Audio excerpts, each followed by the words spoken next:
So I'm going to do things a little bit differently. I have 7 minutes, so I'm going to try my best here to stay within that time frame in talking about the state's largest private sector in our economy. And why do I say the oil and gas industry is the largest private sector in the economy? There are more direct fishing jobs. There's more direct state employment than oil and gas jobs in the state of Alaska. But it doesn't matter who does it, whether it's the university at ICER or the McDowell Group, which is a private economic firm. They all conclude that over a third of the jobs, and so all of the pictures I'm going to share with you, it's supposed to roll, and it's not. So if they... it's just supposed to be a slideshow. It was supposed to be on a continuous loop, but highlighting that a third of the jobs in Alaska can all be attributed back to the oil and gas industry. And so it's kind of off-center, so I don't know how to get it on center. So if you can just, there you go. We'll just leave it on the guy from Neighbors Drilling right there. But the reality is statehood came about in 1959. And one of the final pieces of evidence that we could be a self-sustaining state was the commercial discovery of the Swanson River field in the Cook Inlet in 1957. And as somebody who came to Alaska as a school teacher, and I started at the top, I was a teacher in a small village in Atkasuk, south of Barrow, and then we lived in Fairbanks, and then I was a staffer in Juneau, and then I came to Anchorage. I didn't really know anything about Cook Inlet until I got this job 13 and a half years ago. But it was really that final impetus of that commercial discovery of oil that said, yep, in addition to fishing, in addition to mining, in addition to forestry, because we had a forest industry back then, and yes, now we have oil and gas, so that really helped convince Congress to approve statehood. That Swanson River field is still producing oil and gas today, 60 years later. It's a really remarkable feat. So clearly, the landscape of Alaska's economy completely changed with the discovery of Prudhoe Bay. And Mike mentioned the mantra of it couldn't be done because they didn't think this 800-mile pipeline could be completed. But the workers didn't know that. They just went ahead and did it. And there's a lot of criticism sometime in Alaska that Alaska can't handle big projects. Well, that's all we've ever done. That's all we know how to do in Alaska. Because we're so far away from our market, we have to do things big. We have huge timber potential. We have the world's largest fisheries in Alaska.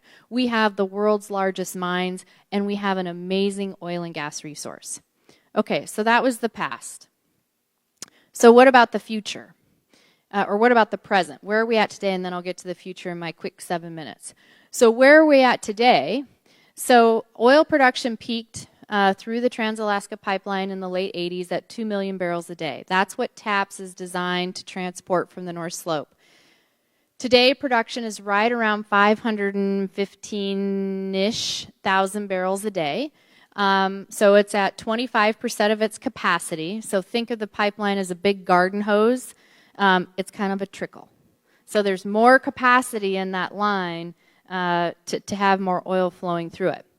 The other thing we have is at that 520,000 barrels a day, we're at 5% of the nation's production. The U.S. is on track to be the world's largest oil producer in the next 12 to 18 months. Nobody saw that coming. And part of the reason that is because the technology that is being used today in the lower 48 was pioneered right here in Alaska. The hydraulic fracturing, the horizontal drilling, all of that was started here. We were the test ground for those technologies. But what about the future?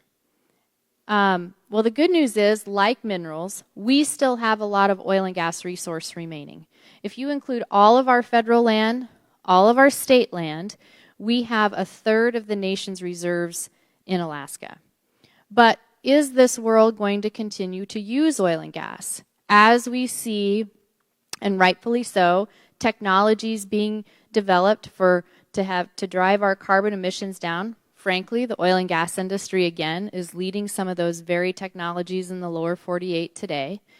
But the reality is, some will say that the era of oil is over and that we should just transition away from oil and Alaska shouldn't focus on oil anymore. And Charles Warforth is continuing to talk about how oil hasn't really been that great for the state of Alaska.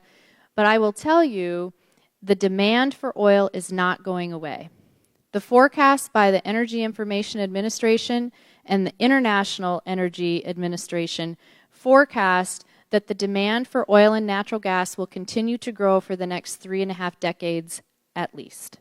And that by 2040, over 57% of the globe's energy is still going to come from sources of oil and natural gas. And that's a great thing for Alaska because, as I said, we have a lot of it. So we want to continue to be a fabric and part of Alaska's economy. We don't want to be the sole economic engine. Please don't mistake that. But I think we have a strong future in Alaska, and we have a strong workforce and people like my friend there from Neighbors, and I wish you could see all the other folks, because our industry may seem far away, because unless you live in Cook Inlet, you can't see and touch and feel the oil and gas industry in Alaska because it is 800 miles away. But over 110,000 jobs, over 35% of the wages in Alaska can be attributed to this industry, and it's really made up of amazing people like this gentleman right here, who care deeply about the state. We have a lot of pictures similar to like Mike showed about his family. You know, as Grant said, we're living the Alaska dream. We have 3 active kids. We have an airplane. We love to get off the grid. I was just off the grid for 3.5 days out in the southwest portion of our beautiful state, and we want to be here.